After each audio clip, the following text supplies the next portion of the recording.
In the quiet and peaceful Amede Kingdom of Anambra State, life was simple.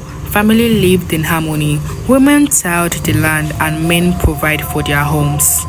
But peace began to fade the day a mysterious woman named Ogechi arrived. She was tall, curvy, with skin that glowed and hip that swayed like a rhythm.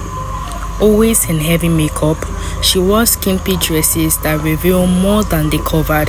Men admired her, women despised her, but Ogechi didn't care. She flaunted her body boldly.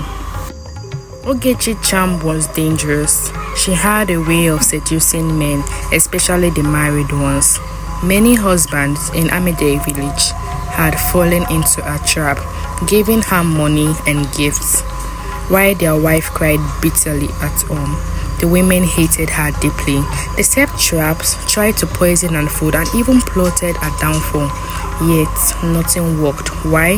Ogechi visited the native doctor in the nearby forest, who gave her charm that protected her from harm and made her irresistible to men.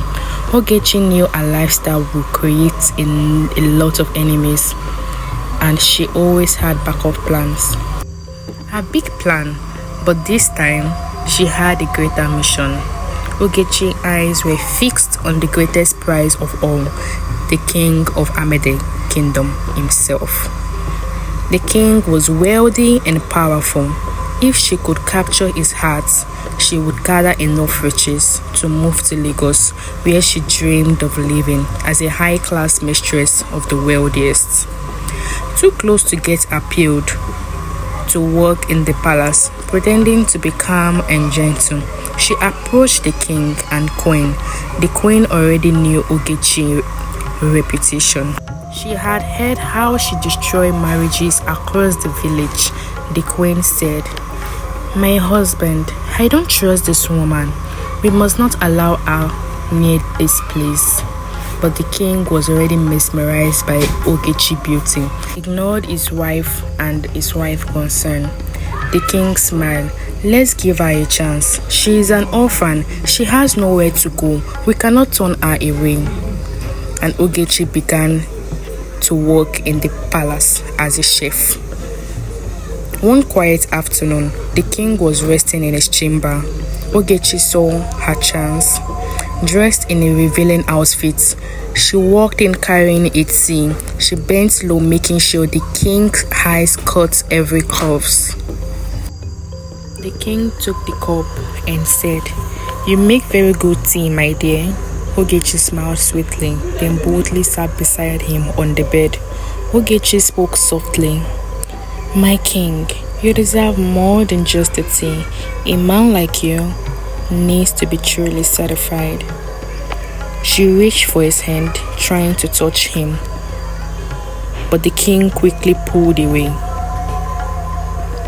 The king was furious, and the king said, "What do you think you're doing? I have a wife. I brought you here out of pity. Respect yourself and leave this room." Humiliated, Ogechi left in fury, but she wasn't ready to give up. That same night, she rushed into her native doctor. Ogechi cried bitterly. She said, "Dibia, the king resisted me. I must have him by all costs. Help me, please." The native doctor handed a strange black charm. The native doctor said, "With this, the king will fall under your spell, and you will see no woman but you." Ogechi smiled wickedly, ready for her next move. After some time, the king changes. He becomes so arrogant, his heart grew darker by the day. Ogechi's charm was working. He no longer saw his wife as a queen, he only saw Ogechi. Soon, he began to speak of marrying her, ignoring the traditions of the land, and the queen wept bitterly, but could not do anything. Every day became a nightmare for the queen. Ogechi shouted at her, insulted her, and even tried to raise an hand at her, and each time the king supported it. If the queen ever tried to defend herself, the king always gets angry. He got angry to the extent that he almost threw her out of the house. It was at this moment of pain and betrayal that the queen understood that only God could help her. She turned to prayer and fasting, determined to fight not with her hands but with the Spirit of God. The queen knew something was wrong. She wept bitterly at night, but then she remembered there is no power greater than charm. The power that is greater than charm is the power of God. She locked herself in her room, lit the candle and placed her husband's picture with her. The queen began to pray. She said, "O Lord of heaven and earth, deliver my husband from the grip of evil. Break every chain binding him, and let your light shine upon Amede Kingdom again." She fasted, she cried, she prayed every day and night. She called upon God, and long awaited, the wedding finally came. The palace was decorated, drums beat loudly, and the people gathered. Though many watched in sorrow, unable to believe that their king was about to marry Ogechi, the queen sat quietly in her chamber. Tears was in her eyes, but instead of fighting with words, she held on to faith. She still lit her candle again, placed her husband's picture before her again, and began to pray with all her heart. As the ceremony began, the king took Ogechi's hand to declare for his new wife. Just then, something strange happened. The candle of the queen's chamber burned brighter than ever before. Suddenly, the king screamed, clutching his chest as though something powerful was being torn out of him. He gasped for air, and the villagers looked around in fear.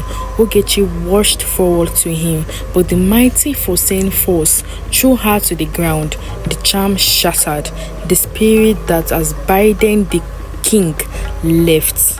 Right there at the altar, Ogechi burst into uncontrollable laughter.